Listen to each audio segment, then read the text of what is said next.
안녕하십니까. 계속해서 대구 경북 소식 전해드리겠습니다. 대구와 경북 대부분 지역에 폭염주의보가 내려진 가운데 오늘도 찜통더위가 이어지겠습니다.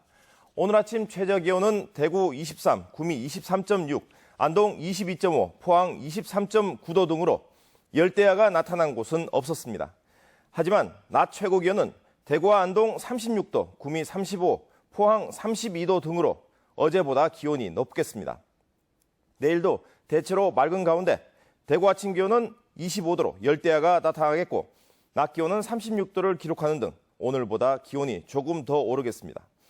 대구 기상지청은 당분간 낮에는 35도 안팎으로 무덥겠고 열대야가 나타나는 곳이 있겠다며 건강관리에 각별히 유의할 것을 당부했습니다. 대구지방환경청이 낙동강 강정고령보 구간의 조류경보 관심 단계를 발령했습니다. 이는 강정고령보 구간의 남조류 세포수가 2주 연속 밀리리터당 1000개를 넘었기 때문으로 지난달 잦은 비로 관심 단계가 해제된 지 한 달 만에 다시 발령됐습니다. 환경당국은 강정고령보 구간의 문산과 매곡, 고령광역취정수장의 수질 분석과 정수 처리 등을 강화하도록 요청했습니다.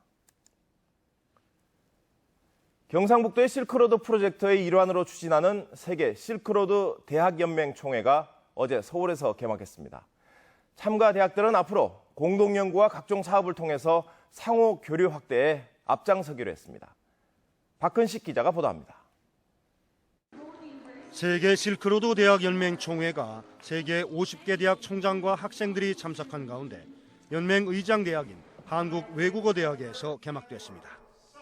총회에서 대학들은 상호 간 공동학점과 공동수업을 통해 학위를 주고 학생과 연구원을 교환하며 실크로드학을 공동연구하기로 상호협정서를 체결했습니다. 또 실크로드 종조 탐사 등 공동사업을 추진하고 본격적인 조직 구성과 운영을 위해 인적 재정 지원에도 힘쓰기로 합의했습니다. 실크로드 대학 연맹의 취지인 인류 공영과 세계 평화에 기여할 수 있는 그런 취지를 실현해 나갈 것으로 믿습니다. 참가 대학들은 무엇보다 인류 문명에 큰 영향을 끼친 실크로드 재조명과 공동연구, 지역 발전 모델 창출에 큰 관심을 나타냈습니다.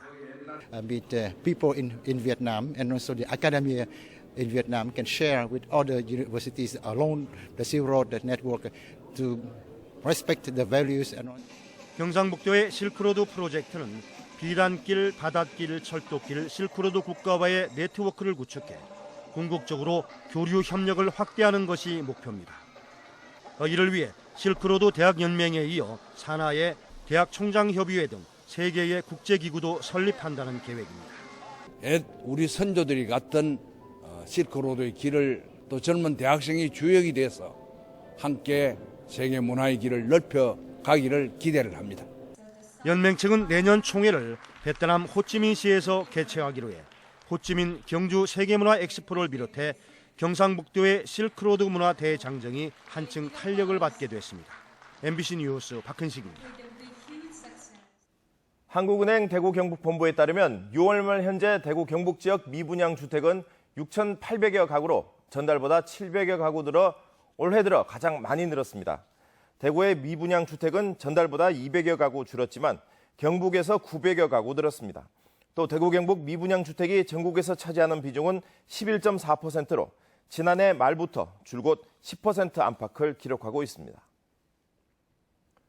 대구지방법원은 억대의 교회 헌금을 가로챈 혐의로 기소된 65살 남성에게 징역 1년을 선고했습니다.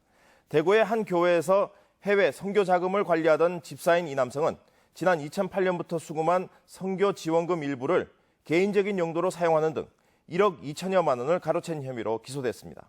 재판부는 7년 이상 장기간에 걸쳐 1억 원 이상 가로채 중형이 마땅하다면서도 교회가 장기간 아무런 조치를 취하지 않아 피해가 확대된 점 등을 고려했다고 판결 이유를 설명했습니다.